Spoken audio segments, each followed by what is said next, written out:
¿Qué tal amigos y hermanos de fieles a Jesucristo? Espero que todos se encuentren muy bien. Hoy día dentro de la iglesia, muchos cristianos no quieren estudiar su Biblia. No cabe duda de que hay una ignorancia bastante grande acerca del libro más vendido y más estudiado, más atacado y más criticado de todos los tiempos. Muchos cristianos se niegan a estudiar la palabra de Dios porque ellos leen un versículo bíblico que dice que la letra mata y el espíritu vivifica. Ellos entienden eso, que debemos orar más y buscar más del Espíritu Santo que lo que hacemos leyendo las Escrituras. Que si leemos mucho las Escrituras, nos vamos a volver momias secas. Es decir, nos vamos a volver personas con un intelecto grande, pero secos por dentro. Sin embargo, eso no es lo que nos enseña la palabra. Uno de los textos más citados para decir que los cristianos debemos buscar más del Espíritu y leer menos la Biblia es el libro 2 de Corintios 3:6. El texto en la versión Reina Valera dice lo siguiente: el cual asimismo nos hizo ministros competentes de un nuevo pacto, no de letra, sino de espíritu, porque la letra mata y el espíritu vivifica. Muchos entienden este texto bíblico como que la letra, es decir, la Biblia, te matara, pero el Espíritu Santo te vivifica. Sin embargo, nos dice este texto bíblico que la letra mata y el espíritu vivifica. Una cosa que los cristianos debemos entender es analizar todo el contexto del capítulo entero para así entender qué verdaderamente quiso decir el autor. Como vemos claramente en el versículo 9 dice así: porque si el ministerio de condenación fue con gloria, mucho más abundará en gloria el misterio de justificación. En el versículo 14 dice: pero el entendimiento de ellos se embotó, porque hasta el día de hoy, cuando leen el antiguo pacto, les queda el mismo velo no descubierto, el cual por Cristo es quitado. Leamos este texto bíblico en una versión más sencilla. Leámoslo en la Nueva Traducción Viviente. Veamos qué dice. Él nos capacitó para que seamos ministros de un nuevo pacto. Este no es un pacto de leyes escritas, sino del Espíritu.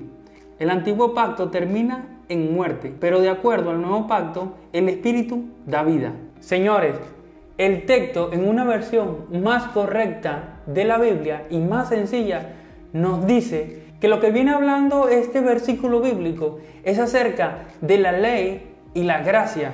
Es decir, la ley nos hacía ver muertos en pecados, pero la gracia nos vivifica. Es decir, por eso Jesús tuvo que morir en la cruz. Recordemos que la misma palabra de Dios dice que maldito es todo aquel que es colgado en un madero. Y es por esa razón que Jesús tuvo que morir, para redimirnos de la maldición de la ley. Y es por esa razón de que nosotros hoy día no vivimos por la ley, sino vivimos bajo el pacto de la gracia. Es decir, porque somos salvos por gracia por medio de la fe y no por obras para que nadie se gloríe. Las obras pertenecían a la ley. Hoy día vivimos por medio de la gracia y la gracia es la que nos sostiene. Por esa razón tenemos al Espíritu Santo que nos da vida, es decir, el Espíritu Santo que Jesús nos dejó cuando se fue. Muchas personas piensan que nosotros tenemos que vivir bajo la ley. Hay un movimiento de raíces hebreas y muchos movimientos de judíos mesiánicos y adventistas del séptimo día que dicen que nosotros tenemos que volver a la ley y guardar el sábado y guardar ciertas cosas. Sin embargo, la palabra de Dios es clara cuando nos dice: pero todos los que dependen de la ley para hacerse justos ante Dios están bajo maldición de Dios. Porque las Escrituras dicen: maldito es todo aquel que no cumple ni obedece cada uno de los mandamientos que están escritos en el libro de la ley de Dios. Si yo me digo un cristiano y yo pretendo guardar la ley, pero quebranto un solo mínimo mandamiento, estoy bajo maldición. Muchas personas quieren esforzarse por guardar la ley dentro de sus iglesias y eso también es un grave error debido a que ese no es el Evangelio. El Evangelio es que somos salvos por gracia y nosotros en agradecimiento ahora le obedecemos. Eso incluye guardar completamente toda su palabra, pero ahora no por ley, sino ahora por agradecimiento, por la muerte y resurrección de que Él nos libró de la muerte, del pecado y lo venció en una cruz. Ahora, como cristianos debemos entender que la palabra nunca nos dice que no estudiemos las Escrituras. La palabra de Dios es clara, que nos enseña a que como cristianos estudiemos la palabra de Dios debido a que muchos pueden ser engañados. También debemos estudiar la palabra de Dios para crecer, para seguir adelante, para conocer más al Maestro, para conocer más sus misterios y para ser un docto de la palabra, porque los indoctos van a ser engañados.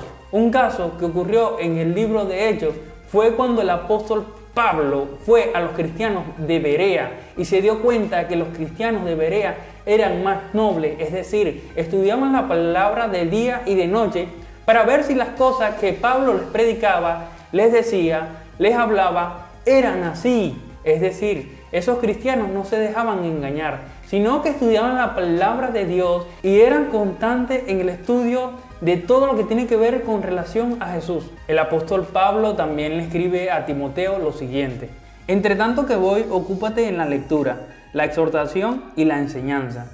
Es decir, si el apóstol Pablo no le fuese interesado que Timoteo estuviera preparado en la palabra, le fuera dicho: ocúpate en orar mucho, pero no leas la Biblia porque la letra mata. No tiene sentido. El apóstol Pablo también escribió a los Colosenses lo siguiente: la palabra de Cristo mora en abundancia en vosotros, enseñándoos y exhortándoos unos a otros con toda sabiduría. En su segunda carta también el apóstol Pablo le escribe a Timoteo lo siguiente: procura con diligencia presentarte ante Dios aprobado, como obrero que no tiene de qué avergonzarse, que usa bien la palabra de verdad. ¿Y por qué el apóstol Pablo le dice esto a Timoteo? El apóstol Pablo le dice esto a Timoteo por la siguiente razón: porque el apóstol Pablo sabía que toda la escritura es inspirada por Dios.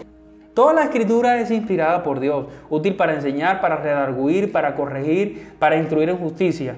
Es decir, la palabra de Dios es clara y dice que es útil para enseñar, para corregir y para instruir en justicia. No solamente el apóstol Pablo escribió de esto, sino también el apóstol Pedro en su segunda carta escribe lo siguiente: tenemos también la palabra profética más segura, a la cual hacéis bien en estar atentos, como una antorcha que alumbra en lugar oscuro, hasta que el día esclarezca y el lucero de la mañana salga en vuestros corazones.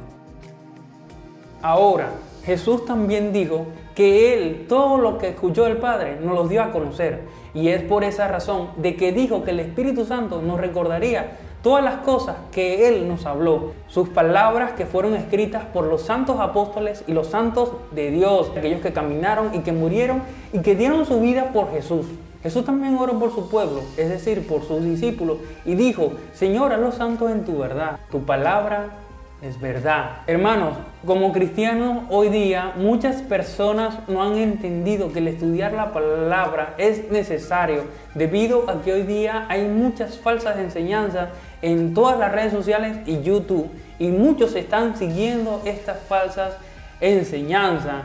En el libro de Oseas dice que el pueblo en ese momento pereció porque le faltó conocimiento. No seas tú uno de ellos, sino estudia la palabra de Dios y no te dejes engañar. Y bueno, mi gente, esto fue todo por este video. Si te gustó este video, por favor suscríbete al canal, déjame saber qué piensan ustedes.